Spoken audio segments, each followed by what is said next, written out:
Hey, it's Pamela from Enjoy Gifts and Gathering, and it's hashtag Storytime with Pam, and today we're going to read The Most Magnificent Thing by Ashley Spires. This is a regular girl and her best friend in the whole wide world. They do all kind of things together. They race, they eat, they explore, and they relax. She makes things. He unmakes things. One day, the girl has a wonderful idea. She is going to make the most magnificent thing. She knows just how it will look. She knows just how it will work. All she has to do is make it. And she makes things all the time. Easy peasy. First, she hires an assistant. Next, they gather their supplies. They set up somewhere out of the way and get to work. The girl tinkers and hammers and measures while her assistant pounces and growls and chews. When she is finished, she steps back to admire her work. She walks around one side. Her assistant examines the other. It doesn't look right. Her assistant picks it up and gives it a shake. It doesn't feel right either. They are shocked to discover that the thing isn't magnificent or good. It isn't even kind of sort of okay. It is all wrong. The girl tosses it aside and gives it another go.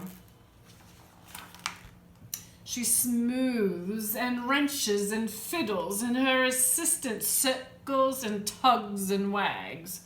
When she is finished, she stands up and takes a long look at it. Her assistant gives it a nudge with his paw.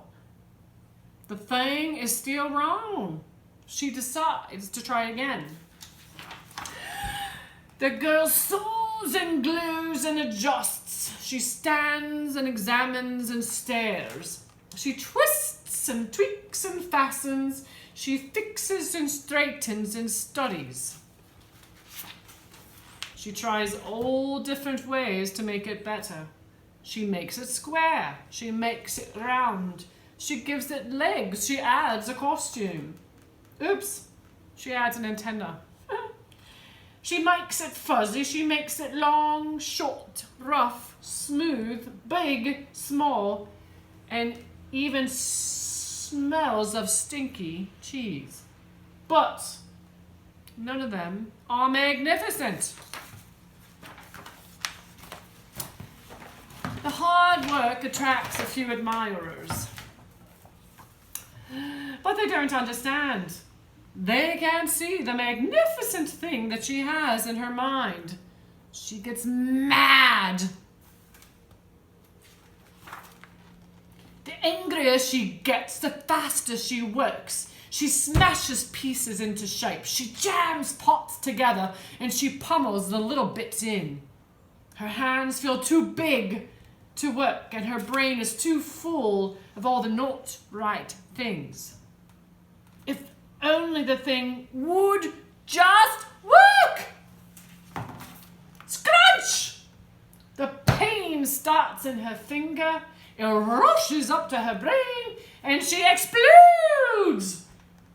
It is not her finest moment. I'm no good at this. I quit. And her assistant suggests a walk. It's not much help at first, but before long, she starts to feel different. Bit by bit, the mad gets pushed out of her head. As they stroll along, she comes across the first wrong thing she made. The bad feelings are about to start again. Then she notices something surprising. There are some parts of the wrong things that are really quite right. The bolts on one, the shape of another, the wheel to seat ratio of the next. There are all sorts of parts that she likes. By the time she reaches the end of the trail, she finally knows how to make the thing magnificent. She gets to work. She works carefully and slowly, tinkering, hammering, twisting, fiddling, gluing, painting, and her assistant makes sure there are no distractions. This is the perfect thing to ward off bears. This will stop that leak.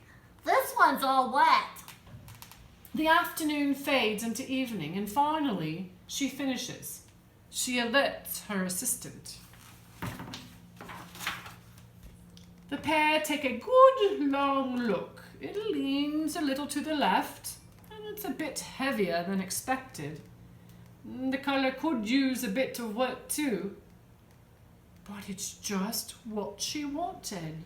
They climb aboard and take it for a spin. They are not disappointed. It really is the most magnificent thing. The end.